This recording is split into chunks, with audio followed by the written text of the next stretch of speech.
how you doing? Today we are going to be talking about the books that I read in June because somehow the month has already ended. I don't know how it happened either. Don't talk to me. I don't know. But we did pass another month. I read quite a lot of books. Like honestly, June was really busy for me, but somehow I still managed to read a shitload, and a lot of them were physical reads, as you can tell. Aren't you proud of me? I got a lot of books for my actual TBR. So let's just get into things with the stats. In June, I read 19 books, which amounted to a total of 6,080 pages, which was an average of 220 pages per book and an average of 202.66 pages per day. Then for the format, I have 7 books I own, 2 ebooks, 4 galleys from NetGalley, and 6 library books. Then for the rating, we all over the scale. I have 1 1-star, 3 2 stars, 4 3 stars, 7 4 stars, 4 5 stars, and an average rating of 3.52. Then for age range, we have 9 young adult novels, 1 new adult, and 9 adult novels. For genre, we have a healthy mix of 8 contemporaries, 4 fantasies, 1 non-fiction, 1 graphic novel, 4 mangas, and 1 historical fiction. So yeah, let's actually get through all the books that I read and my thoughts on them. So the first book I read in June is Felix Ever After by Kacen Callender, which I gave 5 out of 5 stars to. I started off the month by trying to read 7 books in 7 days and like doing a reading the rainbow challenge of like queer books. Spoiler alert, I did not do that in 7 days, but I did finish it, so I'll leave that linked above, like the eye or something. But this is the first book that I read for that, and I really loved it. I had heard amazing things about this book over the years since it's been published, and I've been meaning to read it ever since. And Kacen Callender is also an author I've heard amazing things about, so I've been meaning to check out his works for a while, and I'm really glad I finally did it because, like I said, this was amazing. I really loved Felix, and I loved the character journey he went on throughout this book. And even though I can't relate to the specifics of some of the things that happened to him in this book, I was able to relate to a lot of like the overall themes in this book. It is a bit heavy-handed with its messaging, but I feel like because it's for a YA audience, that's alright, and it's not too much. I also quite like the relationship in here. Like for a while, this is a bit of a love triangle-esque situation, and for a while I thought it was going to turn out a certain way, and I was like, no, I'm not vibing with that, and then it didn't turn out that way, and I loved it. So yes, highly recommend this book if you haven't read it yet. Then next I read Legends and Lattes with Travis Baldree, which I gave 5 stars to. Again, this was for that Reading the Rainbow video, and this is a cozy fantasy that has been very popular on the book world as in general. I've seen this on Bookstagram, on BookTube, and on Book Talk. Like everywhere I've seen this, everyone seems to love it, and I'm glad that I also did. I did not give it a 5 star, like I wasn't like absolutely obsessed with it, but I did really enjoy it, and therefore give it a 4 star. What I liked about this is because, you know, it's like a low stakes book that even if things get a bit more intense, you know, everything is going to be all right in the end, and it just feels like a very comforting, warm hug. I also really loved a cast of characters and like the found family aspect in this novel. Viv as a main character was absolutely amazing, and I cannot wait for the prequel spin-off thing to be released to this book because I'm so excited to get more of Viv. Then next I read Elisabeth by Jo De Poorter, which I gave 1 of 5 stars to. So I got in a bit of a non-fiction mood in June, and this is the only non-fiction that I ended up reading, but I'm still very much in that mood, so recommend me some good non-fiction. But this is one that I read, and it's about Elisabeth, who is the next in line for the throne here in Belgium. And this was published for her like 20th or 21st birthday, I don't remember exactly. And this just didn't end up working for me. I feel like this just wasn't that great, and kind of forgot its purpose at times. It felt very shamey towards the women that were included in this, and just it had a hint of misogyny that I just could not shake, and I didn't really like. The next book that I read was The Lucky List by Rachael Lippincott, which I gave 4 out of 5 stars to. This was yet again for that Reading the Rainbow vlog. I really enjoyed this. I thought it was a fun summer sapphic rom-com and does its emotional beats really well. In fact, that's where I think the main strength of this book comes from, because for a long time this was a 3-star for me, because just I thought the main character was a bit stupid and I got a bit annoyed at her actions. But then in like the last bit, this book just made me sob with like the more in-depth discussion around grief that it had, and I just Then next I read Spellbound by F.T. Lukens, which I gave 5 stars as soon as I got from Nagali. That's another one that I read for the Reading the Rainbow video, and this was really fun. I've been wanting to read F.T. Lukens for a while. Their books really appeal to me, and the covers are gorgeous. Just look at this one. Their water books are also absolutely beautiful, but I really loved this. I thought this book was so incredibly precious, and I really loved our 2 main characters. I thought they were so interesting, and I loved their personal journeys. I liked the magic system, like the magic world, and the cast of side characters in this book so much. And then the storyline was also amazing, and the romance, so cute. Then next I read 6 Times We Almost Kissed by Tess Sharpe, which I gave out of 5 stars to, and again, for the Reading the Rainbow vlog. This is one I picked up based on title and synopsis alone. And this isn't a long synopsis, it's very short, but it reminded me so much of like fanfic, and therefore I got really intrigued into it. And I've heard great things about Tess Sharpe's books, so I thought this would be a win, and it was. Like, somehow this book exceeded all expectations that I had for it, and I had high expectations for it. This was so good. I really love our 2 main characters. I thought they were great. I love the dynamic together and how their friendship grows throughout this book and how that eventually turns into a relationship. I thought all of that was really well done. I love the way the story is told. It's told in like 6 parts, like the 6 Times You Almost Kissed. I thought that division was, no, it's told in 7 parts, because also the one time they did. So it's told in 7 parts, and I really loved the division of those parts. I thought it framed the story really well, and then within each part we also got like a flashback moment, which I really liked, because I feel like that developed their friendship so much better, because they have known each other since they were like babies.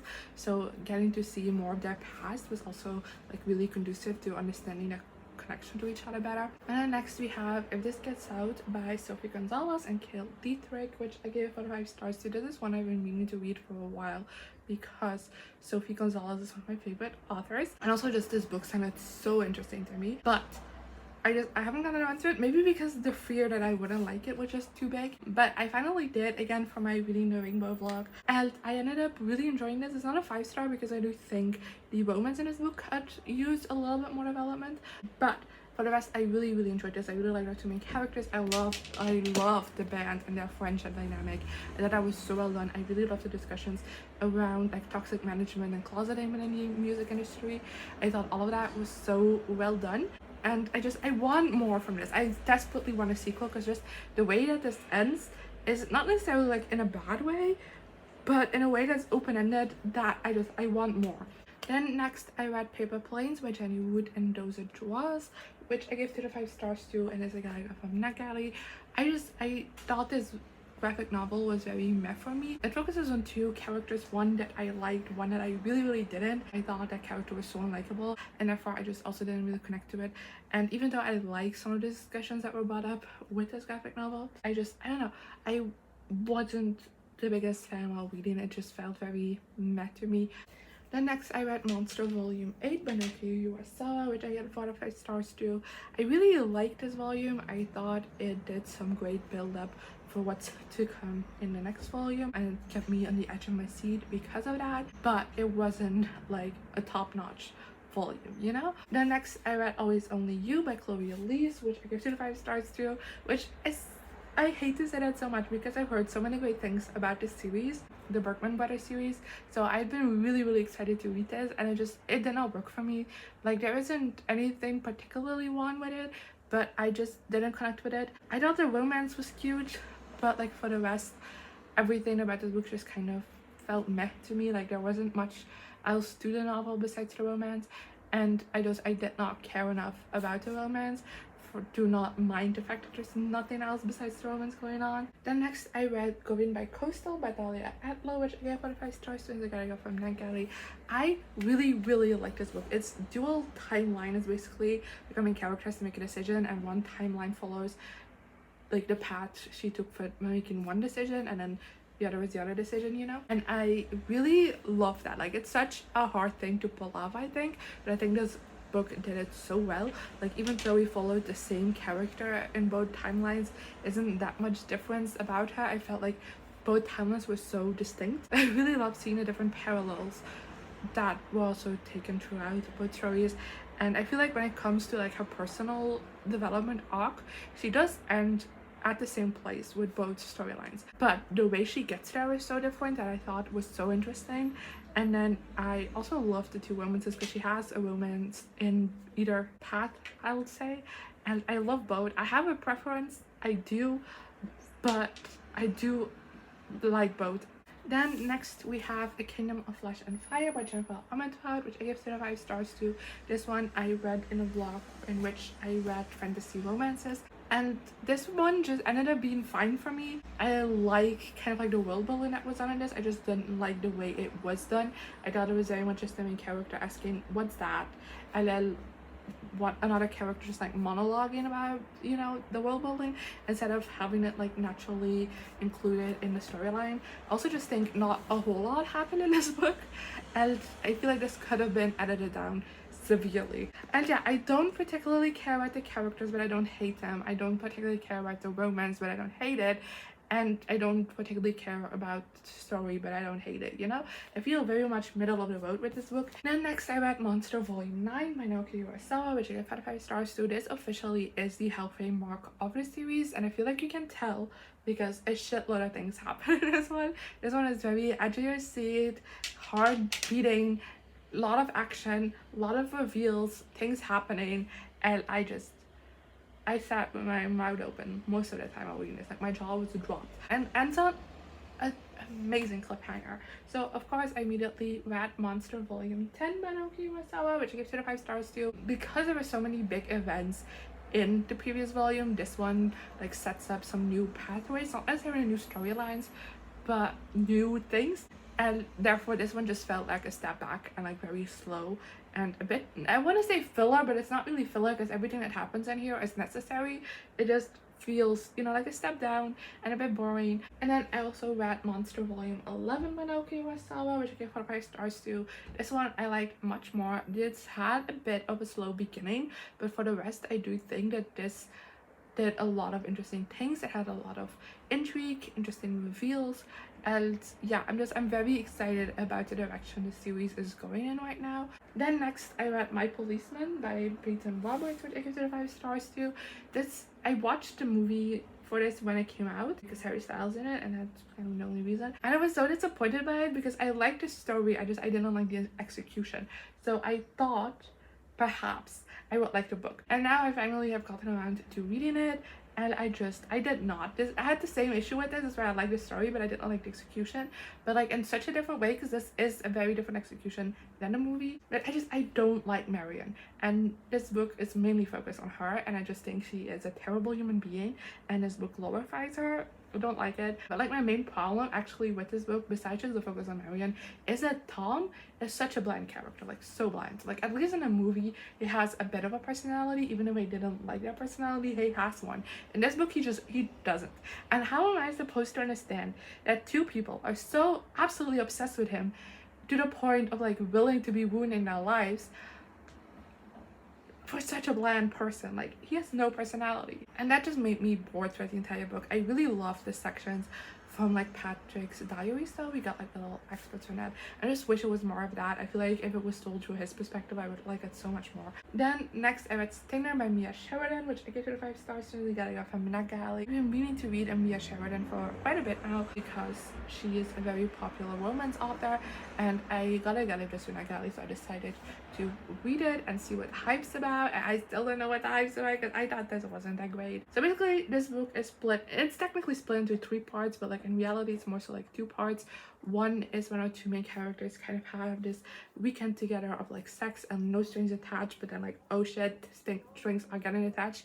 And then of course at the end of the weekend, as they decided to break up, and then life gets in the way, and then 5 years later and they meet each other again through random circumstances. But I think the 2 halves of this book were so incredibly different. They felt like 2 different books, and I feel like, as much as I'm not necessarily the biggest fan of a women's duet, I feel like this could have been better as like 2 separate books, or just the first part be condensed so much, because I feel like in that first part almost nothing happened.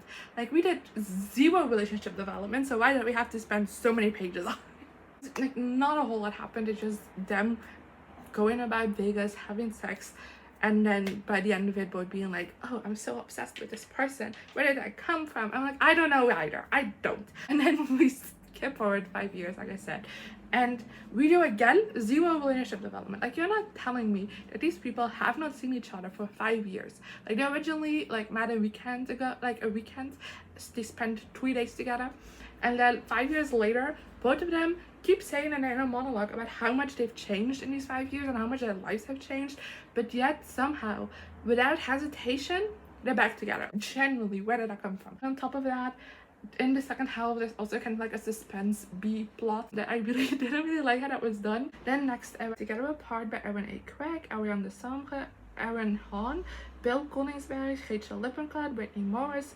Sajni Patel, Natasha Preston, and Jennifer Yen, which I give out of 5 stars to. This is a anthology, YA contemporary like romances set during the first lockdown, and I have never read a book set in lockdown before. I have read some books that mention COVID, but like nothing where it is like a central setting. So I was a bit nervous going into this one, but I actually ended up really liking it. I do give each story a separate rating, so if you want to know like my proper thoughts on each story, go check out my blog or my Goodreads, which are both in the description, and they have like a breakdown for each story on there as well. But on average it was a 3.77, so I rated it up to a 4 because I did really enjoy it. I thought most of the stories were really cute, and I was happy while reading this whole book, and I had a blast. Then we have arrived at the last book for today, which is Glass Sword by Victoria Aveyard, which I gave 2 to 5 stars and is a reread. This is my little tabbing situation because I annotated it, but I read this back in 2017 according to my Goodreads,